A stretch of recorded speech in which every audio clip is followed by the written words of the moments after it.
ठंड में 10 जुगाड़ू बहू का पेड़ पत्तों का ससुराल। देखो आखिरकार हमने कर दिखाया, हमारा पेड़ घर तैयार हो गया। ये हमारी मेहनत का फल है। ये देखो हम पांचों ने मिलजुल कर धूम्ब वाले पत्तों से रजाई तैयार कर ली। ये कितनी टिकाऊ है और कपास जितनी मुलायम नर्म भी है। और माँ, अपनी जो हमारे लिए पत्तों वाला ये स्वेटर बनाया है ना, इसमें बहुत गर्माहट मिल रही है, जरा भी ठंड नहीं लग रही।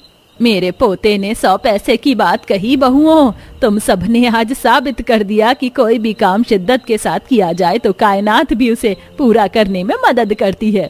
10 बहुएं अपने पेड़ वाले घर के पास जुटी हुई थी। सभी के चेहरे पर थकान तो थी, लेकिन एक बड़ा संतोष और सुकून भी था। तभी सर्द हवा के बीच बर्फ के ओले गिरने लगते हैं। देखो, बर्फ का तूफान शुरू हो गया। बच्चों, माँ जी, चलिए पेड़ घर के अंदर चलते हैं। शुक्र है कि ईश्वर की दया से आज ये पेड़ हमारे परिवार की सर का छत बन गया है, पर ईश्वर इतना दुख सितम किसी को ना दे। आखिर ऐसा भी इन 10 बहुओं पर क्या गुजरा था जो इस तरह जंगल में खूंखार आदमखोर जानवरों और ठंड के मौसम का जोखिम उठाकर पेड़ की जड़ में बसेरा बनकर रहने को मजबूर हो गई थी। क्या समाज ने इन पर जुल्म ढाया था या इनसे इनका घर छीन लिया गया था? माँ, मेरा पैर। क्या हुआ नंदिनी, तुम ठीक तो हो? हे भगवान, तुम्हारे पाँव में तो कांच चुभ गया है। कितना खून बह रहा है। ना जाने किस कमबख्त ने कांच फेंका था। इसमें किसी की क्या गलती है जेठानी जी? सारा दोष तो इस गरीबी और दुख भरे हालातों का है, जिसमें अपने परिवार की रोजी रोटी के लिए हमें कूड़ा कचरा बीनना पड़ता है। तकदीर भी कैसे वक्त दिखाती है। हिम्मत रखो नंदिनी, ये बुरा वक्त भी गुजर जाएगा। ऊपर वाला अभी हम बहुओं की परीक्षा ले रहे हैं। दिसंबर के भयंकर ठंड में जब पूरे गांव में कोहरा छाया हुआ था, लोग अपने अपने घरों में रजाई में सोए हुए थे। वहीं साबरमती की 10 दुखियारिन बहुएं कचरा बीन रही हैं। दूसरी तरफ एक टूटी फूटी झोपड़ी के अंदर साबरमती अपने भूखे पोते पोती को सीने से लगाए बहू के आने का रास्ता देख रही है। दादी, दादी, मेरी माँ और चाची सब कब आएंगी खाना लेकर? ठंड लग रही है और भूख भी लगी है। तेरी माँ बस आती ही होगी मेरी पोती। आजा, दादी के आंचल में सो जा जब तक। बाप रे बाप, इस साल तो सर्दी के मौसम ने सारे रिकॉर्ड तोड़ दिए हैं। मेरे तो हाथ सुनने पड़ रहे हैं। जल्दी करो, देखो कोहरा छट रहा है। सब लोग कचरा डालने आते होंगे। किसी ने हम 10 को यहाँ कचरा बीनते देख लिया तो बड़ी मुसीबत हो जाएगी। चलो, आज इतना कबाड़ बेच लेंगे। हाँ, मगर ईश्वर ने भी कैसी जिंदगी दी है। न ढंग का बिस्तर, न गर्म कपड़े, और रोटी के लिए भी कचरे में हाथ डालना पड़ता है। देखो मुझे क्या मिला, तिरपाल। इसे अपने घर ले चलते हैं। हमारे घर की छत उजड़ गई है तूफान में। फिलहाल के लिए जुगाड़ लगा लेंगे इससे। कबाड़ बेचकर 10 राशन के साथ घर आती हैं तो पड़ोसन पुष्पा उनको देखते हुए नाक सिकोड़ लेती है। पता नहीं साबरमती की बहू में से गटर जैसी बात क्यों आ रही है, जैसे कोड़ा चुनती हूँ। हे भगवान, कल जंगल से मैं एकदम सूखी करारी पत्ती लेकर आई थी। सोचा था इसे जलाकर खाना बना लूंगी, लेकिन ये सारी पत्तियां ओले में भीग कर सील गईं। कोई बात नहीं कंचन, परेशान मत हो। मैं जुगाड़ लगाती हूँ। इस पन्नी से चूल्हा सुलग जाएगा। मैंने कचरे में से साफ साफ पन्नी बटोर ली थी, हमारे काम आएगी। चंपा गरम गरम रोटी बनाती है और पूरा परिवार वहीं नमक रोटी बैठकर खाने लगता है। तभी पड़ोसन पुष्पा सरपंच को बुलाती है। देख लीजिए सरपंच जी, इस साबरमती काकी और इसकी 10 बहुएं पन्नी का धुआं कर रही हैं। यही हवा हमारी सांस में जाएगी तो हम भी इनके साथ साथ बीमार पड़ेंगे। कौन जिम्मेदार होगा? मैं तो कहती हूँ निकाल दो इन सबको, गंदगी मचा रखी है इन्होंने। अरे चलो भाई साबरमती, तुम्हारी और तुम्हारी बहू की रोज रोज की शिकायत सुनकर मैं मजबूर हूँ। तुम सब अपना बोरिया बिस्तर बांध कर निकल जाओ अब। ऐसा ना कहिए मुखिया जी, अभी मेरे बेटे भी कमाने के लिए परदेश गए हैं। ऐसे में आप ही हमारे माई बाप हैं। हमें गांव से मत निकालिए, ठंड का मौसम है। एक ही झटके में 10 बहुएं अपने बच्चों और सास के साथ रोड पर आ जाती हैं। कोहरा इतना ज्यादा था कि दूर दूर तक कुछ भी दिखाई नहीं दे रहा था। सबकी आंखों में आंसू थे। आज के जमाने में किसी के सीने में भी गरीब के लिए दिल नहीं है। लोगों का हाल बिल्कुल ऐसा है। अपना काम बनता भाड़ में जाए जनता। जो होना तो सो हो गया, अब जो करना है अपने रहने का बंदोबस्त हमको ही कोई जुगाड़ लगा के करना होगा।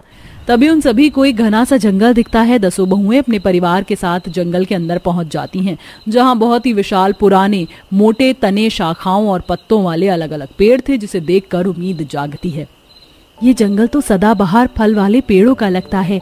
यहाँ कितने सारे फल हैं। तुम्हें पता है ठंड के मौसम में अंजीर खाना बहुत लाभदायक होता है, ये गर्म होता है। मैं तो कहती हूँ हम इस जंगल के अंदर ही बस जाते हैं।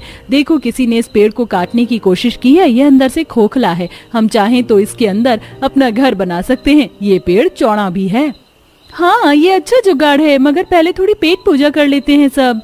10 जुगाड़ बहुएं 2 अलग अलग दिशाओं में बढ़ जाती हैं। 5 बहू फल तोड़ कर लाती हैं और 5 लकड़ी इकट्ठा करती हैं और अब आग जलाकर वो सब पेट भरती हैं। अरे वाह माँ, ये फल कितने मीठे हैं, यमी यमी। ऊपर वाले का शुक्र है जो ये जंगल तो मिल गया, वरना फुटपाथ पर तो पुलिस वाले 2 पल टिकने नहीं देते। माजी महल वाले के लिए ये सर्दी का मौसम तो खुशियों की सौगात लाता है, पर हम जैसे गरीबों पर मौसम की मार बनकर टूटता है। ऊपर से हम जैसे गरीबों के बस में तो 2 गज जमीन खरीदना भी नहीं है इतनी महंगाई में। इसीलिए मैंने तय किया है कि हम सब अपने लिए यहीं घर बनाएंगे। पहले के जमाने में जब घर नहीं हुआ करते थे तो आदिवासी भी पत्तों के सहारे ही अपने लिए घर, खान पान और कपड़े तक बनाकर तन ढकते थे। हम जुगाड़ू बहुएं भी उसी तरह से अपना गुजारा करेंगी। पर यहाँ तो सारे पेड़ कितने ऊंचे हैं, हम पत्ते कैसे तोड़ेंगे? देखो इस जंगल में कितने नुकीले पत्थर हैं, इससे हम औजार के रूप में इस्तेमाल कर सकते हैं। कुछ बहु औजार बनाती हैं और फिर सब उस जड़ को अंदर तक खोखला करती हैं। देखो बर्फ का तूफान शुरू हो गया है। पहले अपने सर को इन केले के पत्तों से ढक लेते हैं, वरना भीग गई तो बीमार पड़ जाएंगे। माँ ठंड लग रही है, हमारा पेड़ घर कब तैयार होगा? बस होने वाला है बच्चों, बस बन गई। जाओ बच्चों, सावधानी से पेड़ घर के अंदर घुसो।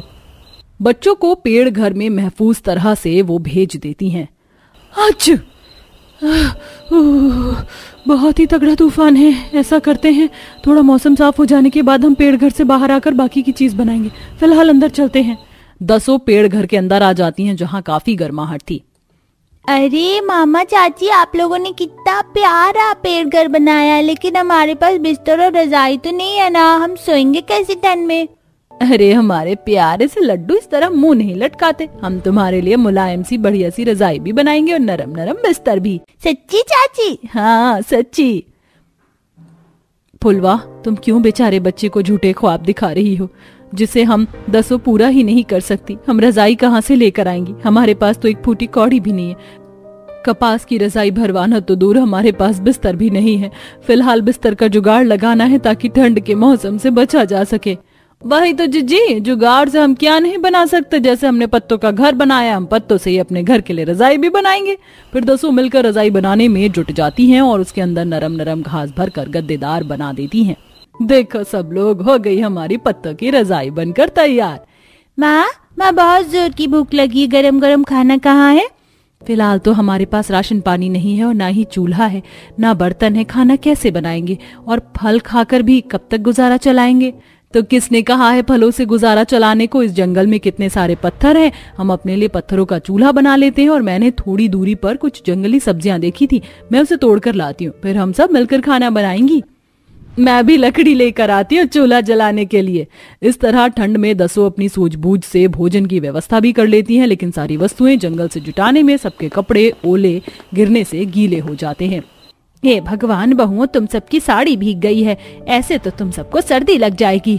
हमारे पास दूसरा कोई कपड़े भी तो नहीं है माँ जी, और ना ही कोई चारा है इस भीगे कपड़ों को पहन कर रहने के अलावा। अरे तुम सब आग जलाकर बैठो और बदन सेको, मैं अभी आती हूँ।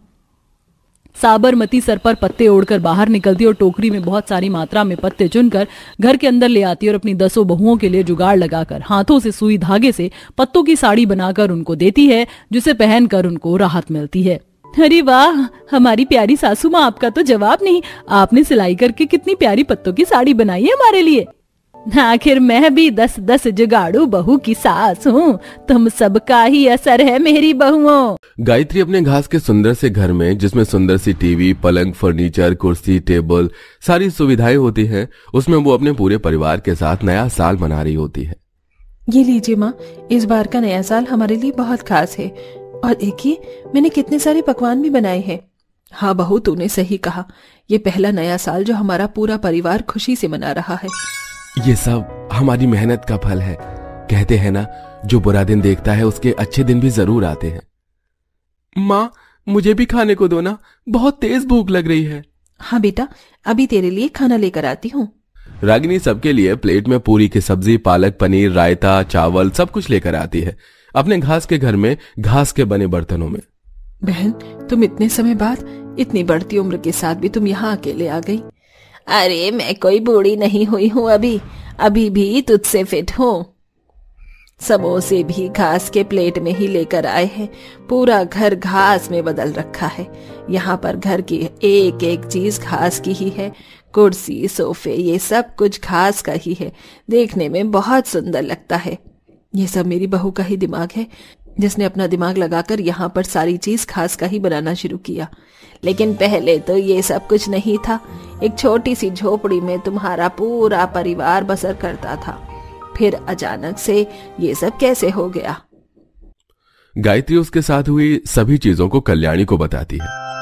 विवेक जमींदारों की जमीन पर हुई फसल को काटने का काम करता था और जो पैसे मिलते थे उससे अपना पेट पालता था। एक दिन विवेक की पत्नी रागिनी उससे कहती है, इतने पैसों में कोई गुजारा कैसे करेगा? आपके लाए हुए पैसों से ना तो घर का काम होता है और ना ही घर का राशन आ पाता है। जैसे तैसे करके महीना निकलता भी नहीं है कि पैसे खत्म हो जाते हैं। मैं क्या करूं रागिनी, मैं पूरी कोशिश करता हूं, पर फसलों की कटाई करने के बाद इतने ही पैसे मुझे मिल पाते हैं, जो मैं सारे के सारे तुम्हारे ही हाथ में दे देता हूं। रागिनी विवेक के लाए हुए पैसों में से कुछ पैसों को घर में रखते हुए थोड़े से पैसे लेकर बाजार से सब्जी लेने जाती है। बाजार में तरह तरह की महंगी सब्जियां देखकर उसे कुछ समझ में नहीं आता कि वो खाने के लिए क्या ले, कि तभी वो जमीन पर उगी हुई छोटी छोटी घासों को तोड़कर अपने घर लेकर आती है। आ गई बहू, क्या सब्जी लेकर आई बाजार से? कुछ मिला बाजार में? माँ जी, हम गरीबों के लिए तो बाजार में कुछ भी नहीं था। सब्जियों के रेट इतने हाई थे कि मैं कुछ भी नहीं खरीद पाई।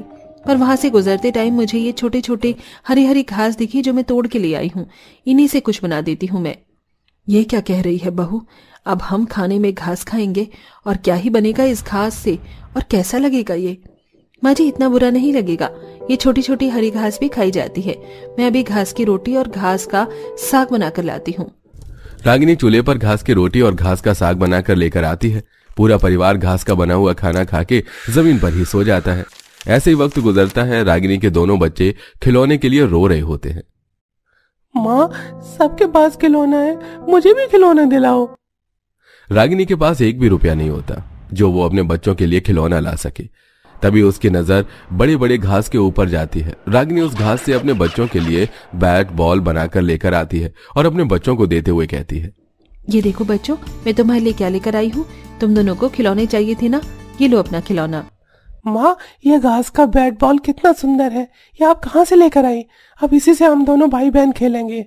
रागिनी, तुम ये कहाँ से लेके आई हो? ये तो बहुत महंगा लगता है, घास का बैट बॉल। नहीं माँ जी, ये किसी पैसे से नहीं लाई। दरअसल इसको मैंने खुद बनाया है। मुझे रास्ते में एक लकड़ी आयतकार की मिली, जिससे मैंने घासों को लपेट लपेट कर उसको एक बैट में बदल दिया। वहीं दूसरी तरफ मैंने बहुत सारी पन्नियों को लिया, उनको गोल करके उसमें घास लपेट कर उसे बॉल बना दिया। अरे वाह बहू। शाम को जब विवेक आता है तो रागिनी उसको बताती है कि उसने घास से बच्चों के लिए बैट बॉल बनाई, जिसे देखकर विवेक बहुत खुश होता है और हैरान भी। तभी उसके दिमाग में एक आइडिया आता है, जिसे वो रागिनी से कहता है, रागिनी, तुम्हारे बने इस घास के बैट बॉल से मुझे एक बहुत ही अच्छा आइडिया आया है। जैसे तुमने घास से बैट बॉल बना लिया है, वैसे ही हम और भी चीजें बना सकते हैं। आप सही कह रहे हैं, लेकिन और क्या बनाए इस घास से? हम इस घास से पलंग बना सकते हैं, कुर्सी बना सकते हैं। हाँ विवेक जी, आप सही कह रहे हैं। अगले दिन सुबह विवेक बहुत सारा घास काट कर लेकर आता है और दोनों ही मिलकर उस घास से पलंग बनाते हैं, बैठने के लिए कुर्सियां बनाते हैं और उसको अपनी झोपड़ी के अंदर रखते हैं, जिसे देखकर गायत्री कहती है, अरे वाह, कितना सुंदर घास का मुलायम मुलायम पलंग बनाया है तुमने। और ये कुर्सियां देख के तो मन ही खुश हो गया। अब लग रहा है कि घर में कुछ सामान है, वरना तो पूरा घर खाली पड़ा था। एक चटाई के सिवा कुछ नहीं था इस घर में। ये बल्ले बल्ले, अब तो हम भी पलंग पे सोएंगे और कुर्सियों पर भी बैठेंगे। ये घास की कुर्सी बहुत ही अच्छी लग रही है।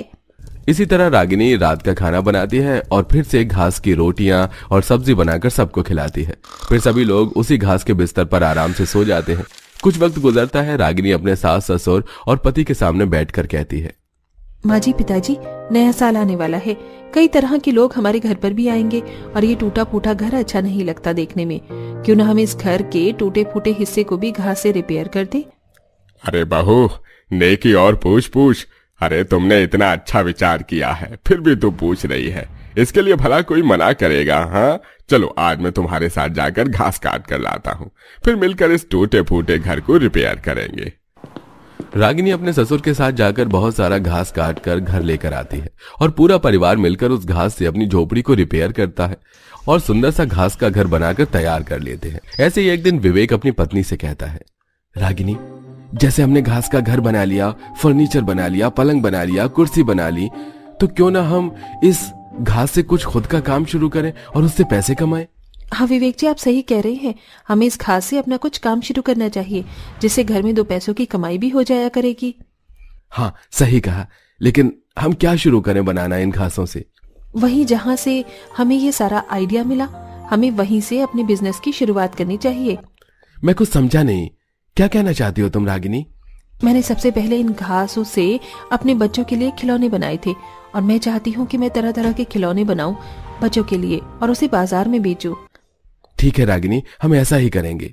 विवेक और रागिनी मिलकर बहुत सारा घास काट कर लेकर आते हैं और अपने घर में बैठकर बच्चों के लिए तरह तरह के खिलौने बनाते हैं, जैसे बैट बॉल, कप प्लेट, चम्मच, छोटा सा गैस चूल्हा, गुड्डा गुड़िया के कुछ सामान। समय लगाकर दोनों ही घास के खिलौनों को बना लेते हैं और अपने घास के घर के बाहर छोटे से टेबल पर सभी खिलौने को रखकर बेचने लगते हैं। माँ, मुझको ये बर्तन चाहिए, मुझे ये कप प्लेट दिला दो ना माँ। देखो ये घास के बने हुए कप प्लेट कितने सुंदर लग रहे हैं माँ। माँ, मुझे ये चाहिए। माँ, मुझे ये घास का बना हुआ बैट बॉल चाहिए। सच में ये घास के बने हुए छोटे छोटे खिलौने कितने सुंदर लग रहे हैं। एक काम करो, ये सारी चीज जो मेरे बच्चे मांग रहे हैं पैक कर दो। रागिनी सामान पैक करके उस औरत के हाथ में दे देती है। वो औरत भी पैसे देते हुए वहां से चली जाती है।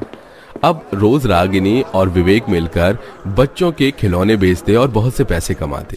ऐसे कुछ वक्त गुजरता है और नया साल आ जाता है। नए साल के शुभ अवसर पर गायत्री के घर में आस पड़ोस के लोग उससे मिलने आते हैं। अरे गायत्री, तेरा ये घास का घर तो बहुत ही सुंदर लग रहा है। ये घास की कुर्सी भी सुंदर है, पलंग भी बहुत सुंदर है। लीजिए पानी पीजिए। बैठी ना, आप लोग यहाँ खड़े क्यों हैं? सभी लोग रागिनी के बने हुए घास की कुर्सी पर बैठते हैं और घास के बर्तनों में उसके दिए हुए पकवान को खाते हैं और खुशी खुशी नए साल की बधाई देकर वहां से चले जाते हैं।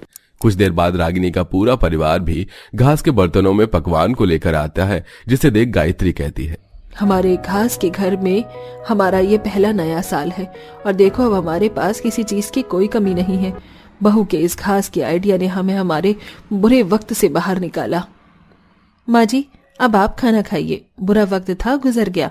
अब इस घास के घर में अपना नया साल और नई जिंदगी की शुरुआत करते हैं। सही कह रही हो रागिनी तुम।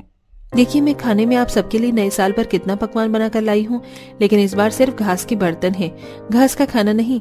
आप लोगों के लिए मैंने मटर पनीर गाजर का हलवा बनाया है।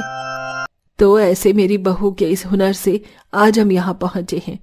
बहुत ही संघर्ष भरा रहा तुम्हारा अतीत गायत्री, लेकिन जो भी मानो, अब तुम्हारा ये घास का घर बहुत ही सुंदर लग रहा है और तुम्हारी बहू ने भी तुम्हारा साथ दिया। हाँ, पूरे परिवार ने मिलकर ही किया है। ये सब भगवान की दुआ है, आगे भी सब अच्छा ही रहे। कल्याणी अपनी बहन का घास का घर देखकर बहुत खुश होती है और घास के बर्तनों में खाना खाकर भी उसे बहुत खुशी मिलती है। बहू को आशीर्वाद देकर अब वो वहां से चली जाती है।